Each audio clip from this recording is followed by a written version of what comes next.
masyado. Ay, hindi na natutunaw.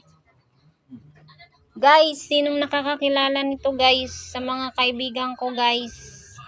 Diyan sa syudad, sa Manila guys. At saka sa Samar guys. Nagugulay pala to guys. Water crease. Ayan oh. Water lily. Ang dahon niya is maliliit.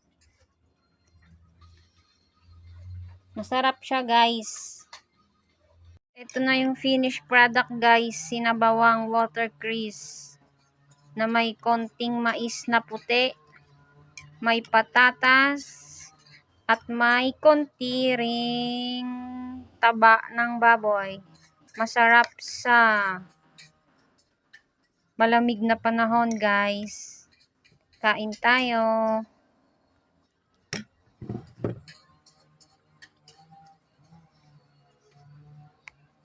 Thank you for watching.